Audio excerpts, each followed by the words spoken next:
Hi, everybody. So last time we went live, I worked on this, and this is just an example of what was happening in my comic. And this is one of my characters in the comic that I'm going to be doing. Sorry, my baby just came up. So, and what I'm going to be doing today is just a lot more practicing from model, like a skull model like this, and just drawing and talking at the same time. So let's just have some fun and draw. So it's I, I always wanted to share a story and try to um, just express my thoughts through different mediums. And everyone has something to share from their life experiences. And if you can help someone through sharing something that you've been through and some good advice, then that's great. And I think we should all try to do that from however we in whatever medium we can. Um, it's like when you try to help someone else and you try to just put something positive, you get more positive in return, and that could come in many forms. Like you will feel better, perhaps. I mean, not perhaps. My experience is that I always do feel better. And if it's like, if your medium is literally cooking food for someone that's on the side of the road, as long as you, of course, you should always be careful and don't do things that are expose you to unnecessary danger. But so just be cautious and aware of your surroundings when you ever want to help any stranger. It doesn't matter. You should try to help, but also I'm going off on a tangent, but try to help, but don't expose yourself unnecessarily to danger. So, meaning you should probably, if you're going to give food to someone, then go with a friend, you know.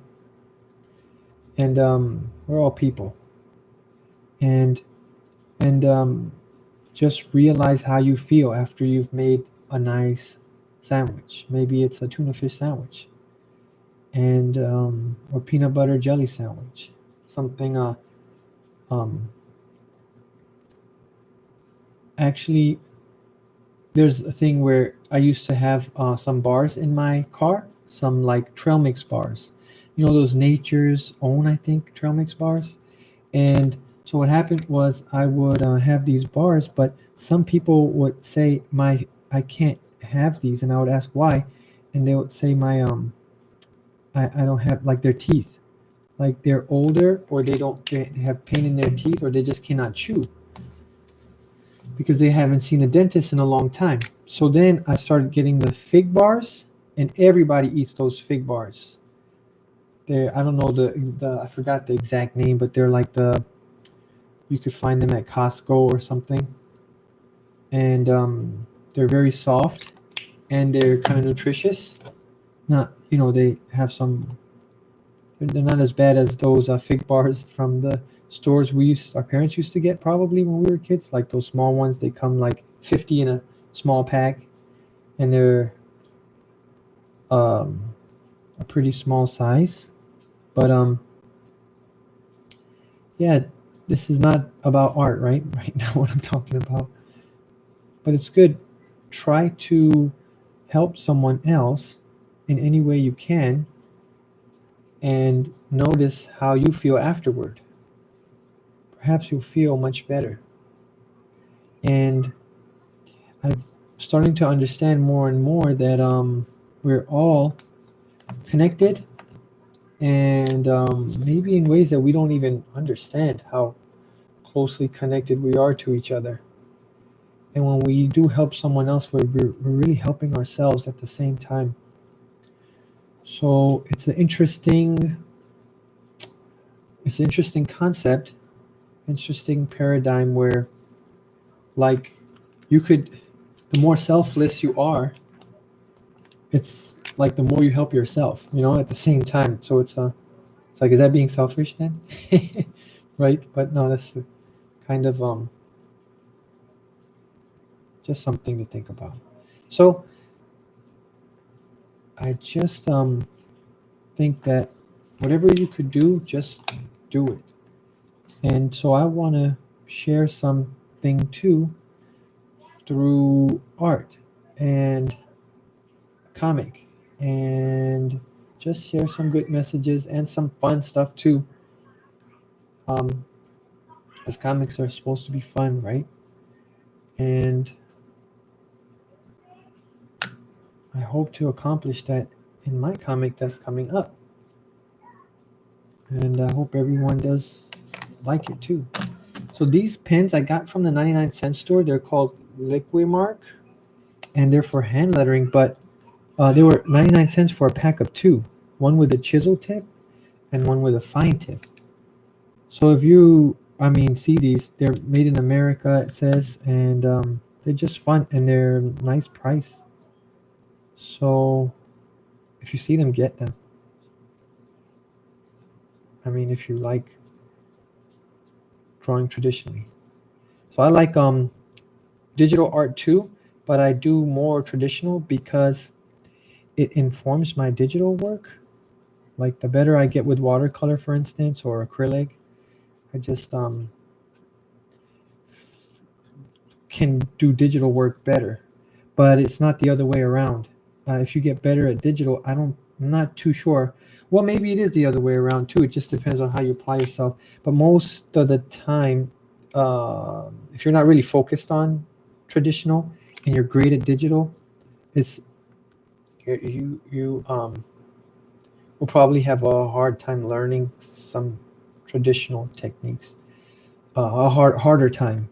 But if you're very good traditionally and you go to digital, I think it might be easier. But that's just a subjective opinion. I'm not sure because there's always people that are um, defy these norms and people who think otherwise because they have different experiences.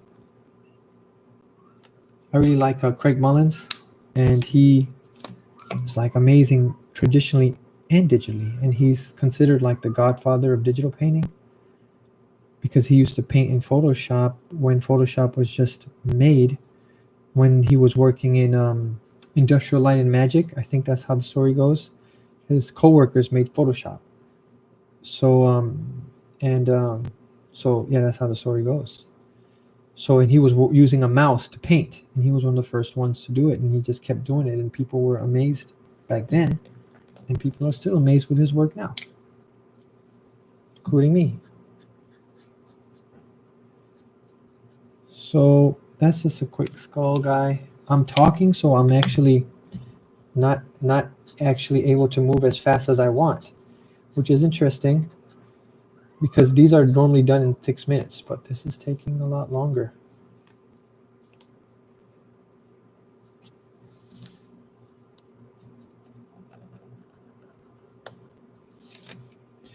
I like having the thick to thin lines, and that's something that is very appealing in terms of your line quality, but I'm still working on that. And if you can see like Leon Paz, he's a teacher at Art Center and has some great um, car designs. That's what he teaches and that's what he does. And his thick to thin lines are really fantastic.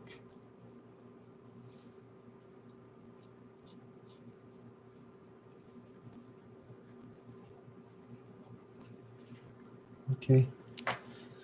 So now when I'm doing this, right, I'm also going to now, if I draw somebody's face, this is the part where I'm looking at a reference. So I'm looking at a skull. And I'm thinking about how it's shaded. I'm thinking about how I can design the black and white shapes on top of this. And then what I want to do next is I want to look at someone's face and I want to imagine these bony structures inside, underneath their skin. So I'll look at a picture of, like, let's say, um, a model from a magazine. So I have a bunch of magazine clippings, and I suggest that you guys do the same. Just get pictures of people, and so I have all this stuff. This is like fashion from InStyle magazine. This is like random people and cool things. Just really cool materials. How the lighting works on there. Her face, body structure, so on. It's very interesting. So find one of somebody, and I especially, this would look interesting. So you see her face now, right? And I'm going to draw this now. I'm going to paint this with watercolor. So in my practice, I like to also use watercolor. And if you see my sketch from yesterday, you'll notice that too. So I keep this with me always, like a thing of water from this was from a hotel. Just fill that with water, put it in my pouch that I carry with me all the time. And then I have my brush. And what I'm going to do is I'm going to look at her face, and now I'm going to imagine the bony structures underneath. Okay? Now I'm going to paint that. So I'm going to have my watercolor brush. I have my water right here. So these brushes are called Niji watercolor brushes, or Niji water brushes or something, and they have watercolor filled on the inside through a syringe. I learned that from James Gurney. James Gurney has an awesome YouTube channel. James Gurney has awesome books, and he has an awesome artist. He wrote one of these books that everyone should have. It's called Color and Light. I have it, but I'm just trying to make this a shorter video, so I'm not going to show you, but you can just look it up on Google, Color and Light. So now I'll look at that picture of this girl, and I'm going to go up to the model, and I'm going to try to imagine now the bony structures that I see on the skulls that I've been drawing. And I'm going to see how that correlates with the structure of her face. Okay? Now, is this going to be hard? I mean, it's challenging, it's good. And I'm also using watercolor so I can keep practice with a more difficult medium. Well, I mean, every medium poses its own challenges, even traditional. I'm sorry, even digital. But I'm not focused on her hair so much as I am her face. So this could be her forehead right here. This is her cheek coming down.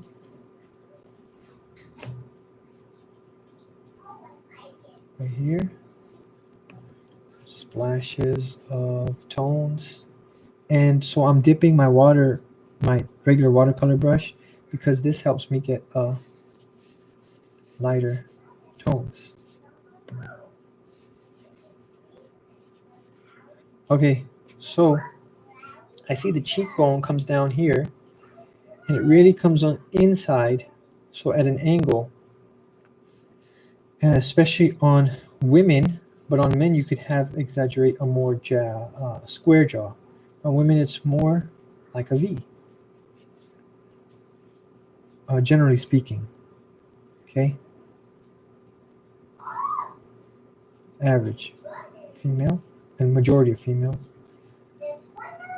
Now I'm going to think about her eye is further down in the socket, just like we saw in the skull. So the eye is going to be starting here, inside, not at the top, but inside the skull. So I'm thinking about all this stuff as I'm working off of still a reference, because I have not yet mastered the human face. So I'm just going to constantly use reference, but then also I'm going to do um, a drawing from imagination after all of this. So you see, if I don't practice drawing from imagination, I will never get better at drawing from imagination, right? So you have to push your boundaries and your limits and challenge yourself if you want to see improvement in those areas, if you really want to accomplish something difficult and that you want to set yourself as a goal for. If you don't want to draw from imagination, then don't do it. But if you do try, you will only increase your overall skills. You know, you'll be very bad at it in the beginning, maybe for a year, maybe for more. Who cares? As long as you're being consistent, you'll notice that, whoa, after consistently putting in effort, you're just going to get really good. Okay, so that's the goal. And so here comes her cheekbone here, very light. You can't add too many lines on a young woman's face because then they'll look old. And this is it here. So this is now to get her detailed areas. I'll just use my other brush and rub it across this one. If I put this down, what's going to happen is it makes bigger strokes, and I don't want these larger strokes. See, they're so big, like the lines I'm drawing. I don't want them for her face. Her face is like her eyes are going to be more, they need to be more exact. So I'll start with this eye.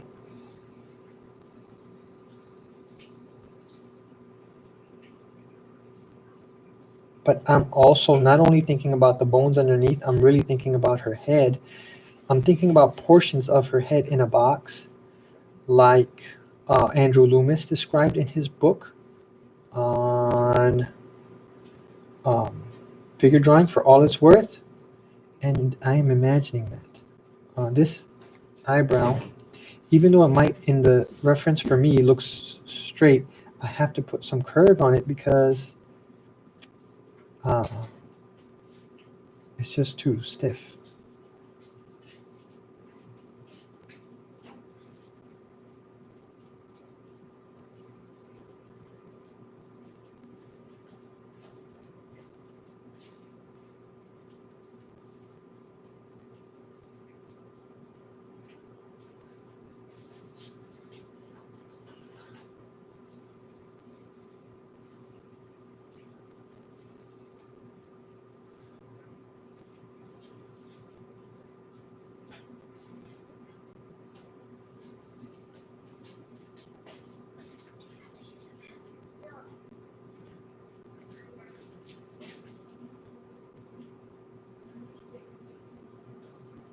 Dip it to make the a little bit less.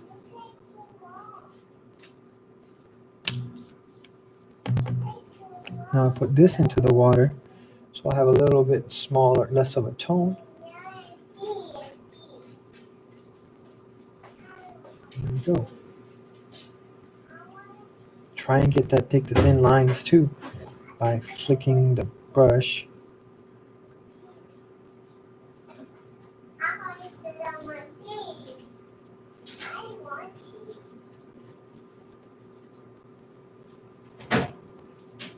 And then frame her head in here. She's wearing like this jacket and her head is looking down. So this is like an example of something I would do to practice my just skills. Now, the other thing I would do is I would actually put this person and I would put my character's face on this person's exact pose, but then I would change her, what she's wearing, and obviously change her appearance physically, but I would use this as a something to help me as a reference, you know? So that's that right there. Two examples of practice that you could do to improve your sketching and improve your drawing from imagination. So now I have those two. It's at 20 minutes. But usually each one of these should take me 6 minutes, the skull and the person, because I have my timer set, and I try to really work by a timer. So now let's say that we want to draw from imagination.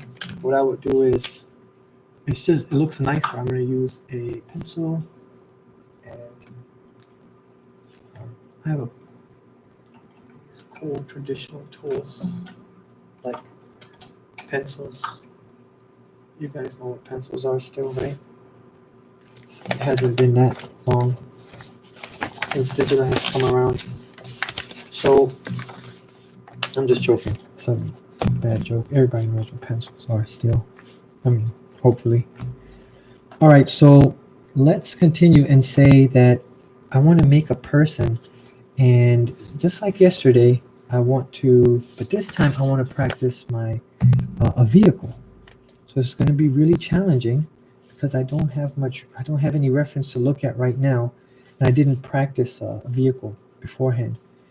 But what if I were to? So this is a steam kind of punk idea, and so what I want to always do is start off with a horizon line and just some basic lines that I can refer back to. So let's say this is my horizon line here. So it's not that straight. Because you should always try to move your lines away from you. This. And then let me work on my example of a vehicle. So before I start drawing, just like before, I want to really stop and imagine what this vehicle could be used for, how it could work, and what its purpose is. So I'll say that this vehicle's purpose is military, and it's a steam military vehicle, steam run military vehicle. So I can have, now I'm just going to imagine how the person would be riding here. Maybe have another person here with some sort of a weapon. Now, in my story, the people do not, one side is violent, the other side is passive. They don't try to use lethal force on people. They'll just knock them out. Like they would be use force, but not lethal force. That's their goal. So this would be for the side that does not use lethal force. And I really want to imagine some. If this is a vehicle and it's charging towards someone, maybe the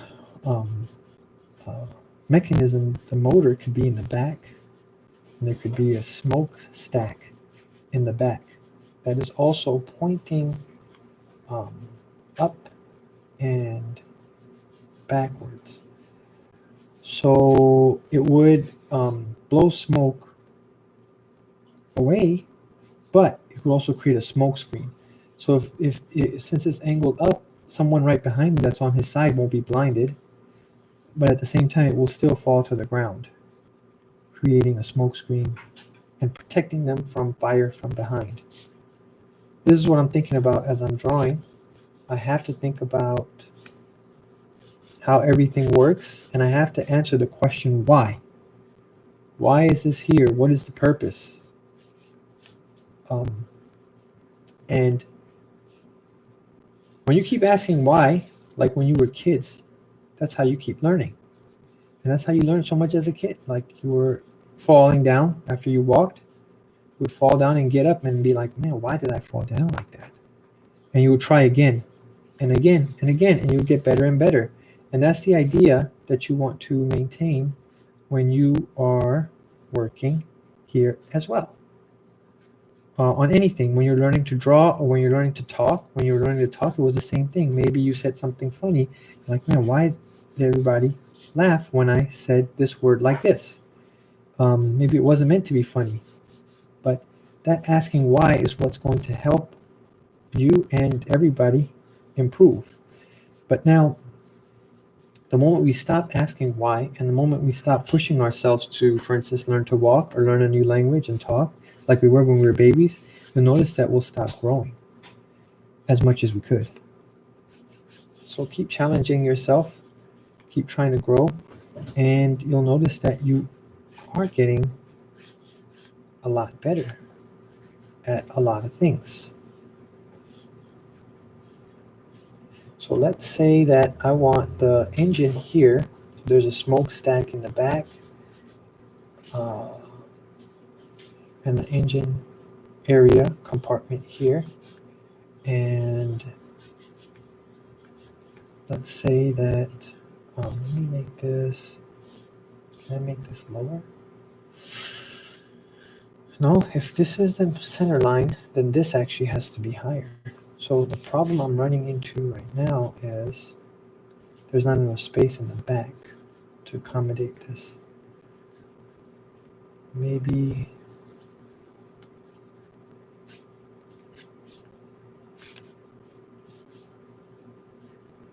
in the back you can have more tracks.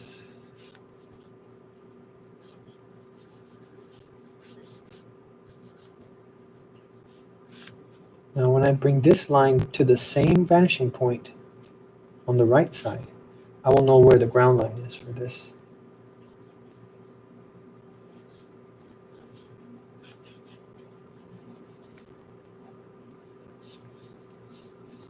This is the approach angle, and this is the departure angle. Those for car designs. This is loosely applied to tank, but that also works for tanks. But I'm also, if I wanted to increase the approach angle for this front car, because this is the back, the approach angle is for the front of a vehicle, like how high it is before it, so it doesn't slam into a speed bump, for instance. So for this car, I would maybe what if I bring these tires up further in the front, so it also looks cooler. It will also look cooler, and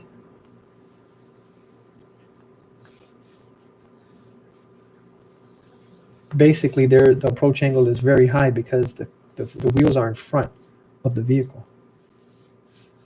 I'll bring this here, bring this here,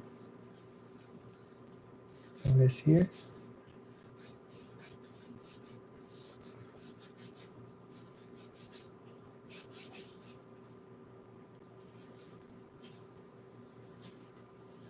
Actually, the degree of this ellipse should be wider because we see more of it on the outside. Okay, so now I got my basic car here, right? My sketch. What I want to do now is I'm just going to go straight into my darks. Okay, and imagine now as this car comes further out, maybe you can have one light instead of two, make it look a little different.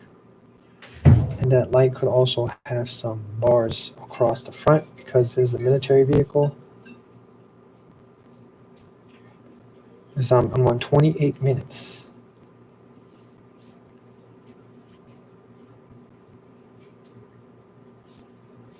I'm going to now pick a light source, and I want my light source to come from the, maybe the light source is showing the side here. So the side is lit, and the top parts are not lit so much. So now each of these threads, I should be more careful so I can get a thicker to thin brush stroke. And I should have also actually pointed each of these to the vanishing point, but I didn't. So that's a mistake. You want to watch. You want to be consistent.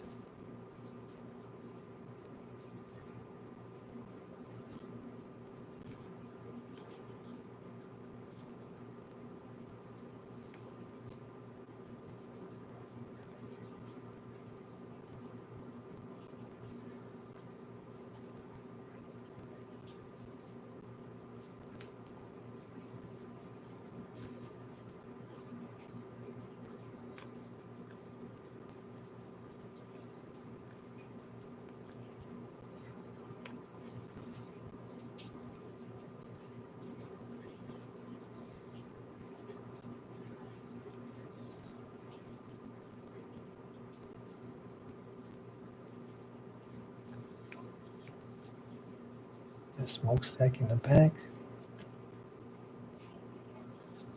Pay attention to the cars that you see outside. I mean, they don't look like this, but you can use those, what you've learned from looking at them, to design your own stuff. Just like we did with the design of like I was trying to do with my work on this skulls and then the person. I'm going to use that knowledge for my benefit afterward. These are leaf spring suspension systems here and here. This type of design with the tires in front is actually being inspired by, most of this front part, actually, now that I think about it, is inspired by the Bugatti F-Type, which is a really cool racer from the 20s, I think.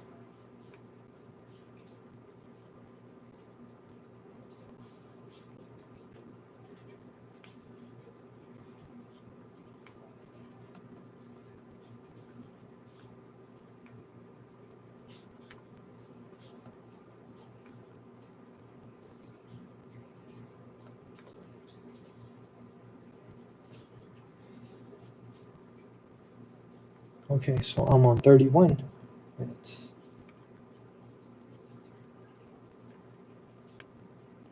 Try to finish this up faster.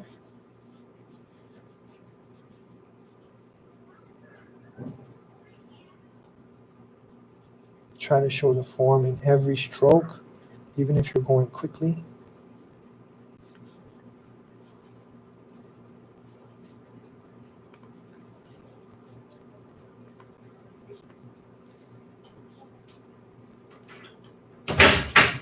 All these forms have a purpose.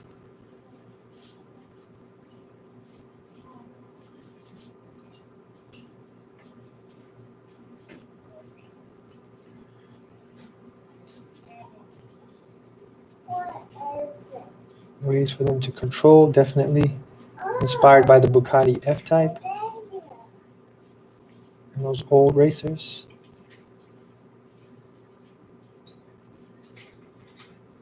And then what this needs is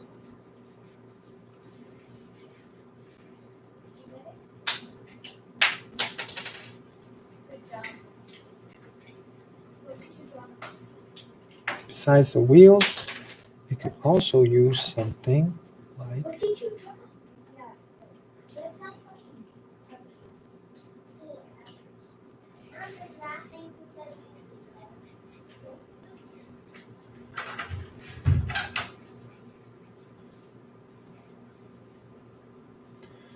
so like I said, well, I'm doing something from imagination, right? But this is heavily inspired by what I've drawn a lot, which is the Bugatti.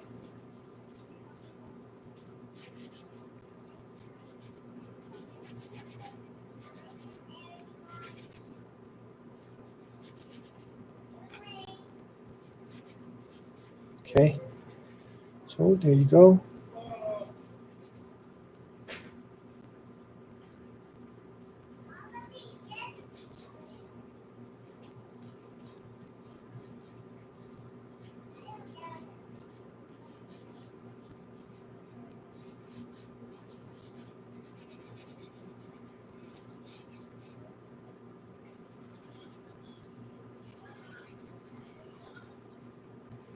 Slinking, thick to thin lines on the front of the wheel, becoming very thin as it goes to the side view.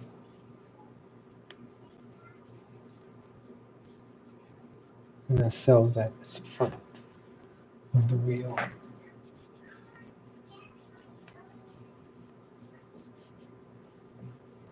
So here, maybe on the bottom they could have some kind of a weapon or something. And this is the smoke billowing out.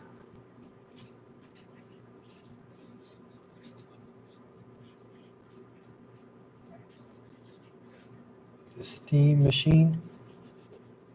Looks like it's a one-man driving machine. have some other cylindrical device for him to fire here.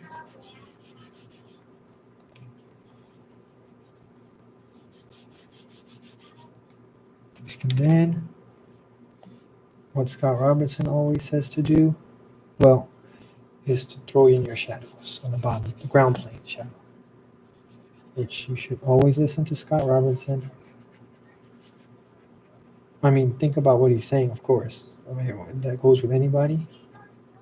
But before you apply something, but so you can actually understand what's being said.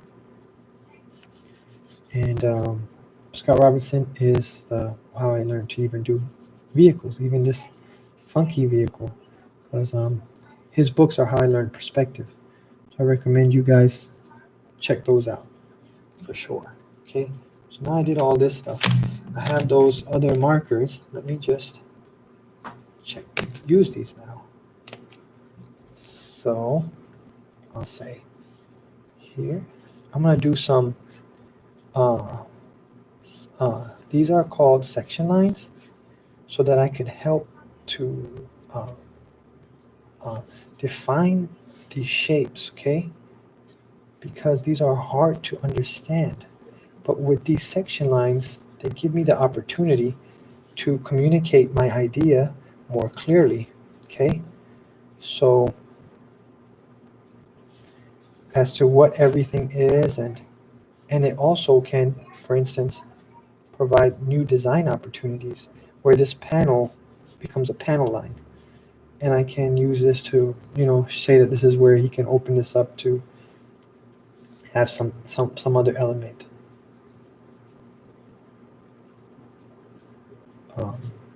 of the design of the car.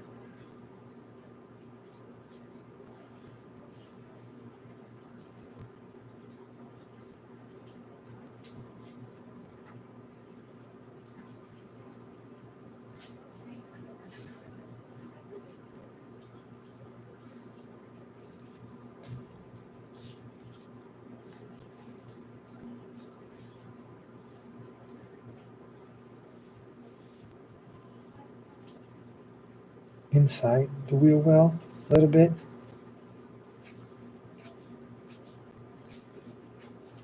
If I am going above the Bugatti, I'll make it have the spokes. And I remember the Bugatti has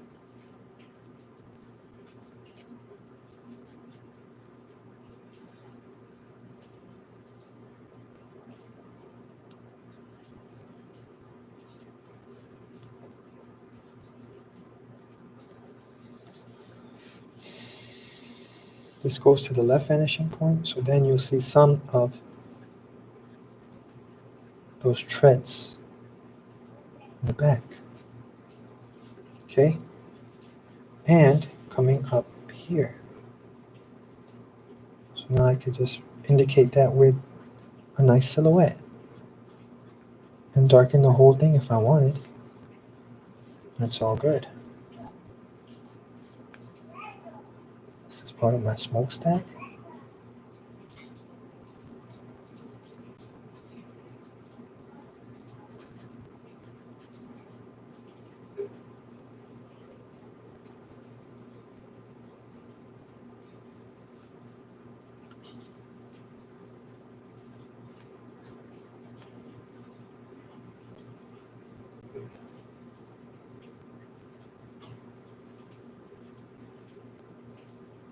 Maybe some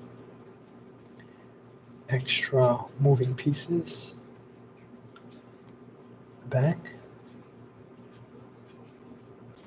Help this thing function. And here, let's clean up some of these ellipses here. Maybe ellipses on the inside.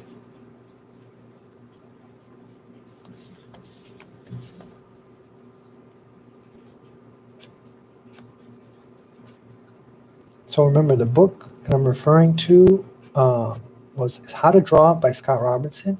If you want to learn perspective and how to make like vehicles like this, or any vehicle, much better vehicles than this, just drawing from imagination. That's an awesome book. That it's very daunting, but just keep practicing every day. Make a crappy, if you are at the level where you're just starting, it's not going to be that good. Then make what other people would consider not that good, or what you would consider not that good. But if you do that for 365 days every day, even if it's 15 minutes a day, at the end of 365 days, you will be a lot better. And that's literally what I did, because I didn't have a teacher when I was learning this, just Scott Robertson's books, which are amazing, and Andrew Loomis's books and stuff about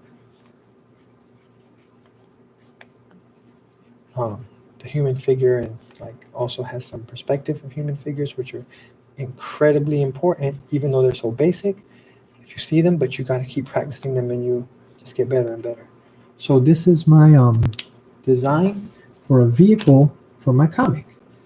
I hope you guys really enjoyed this and had fun watching me make this thing for you. And join in future for future broadcasts and stuff like that. I'm going to be doing this every day, is my hope. And I really want to have this comic be awesome and engage with everybody.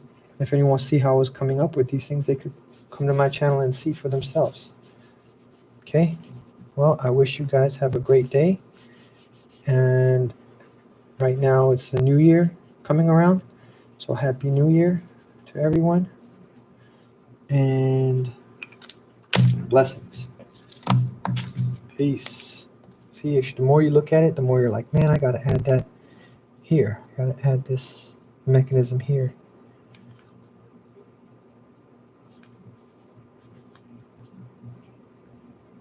And that's what's happening right now. Just seeing all this stuff, like, oh, I could add something here.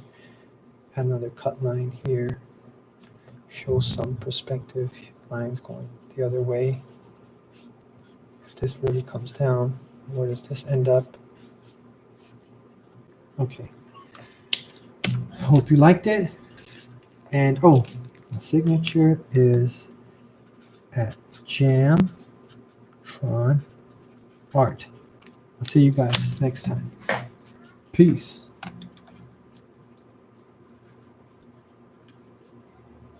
How do I turn this off? Oh.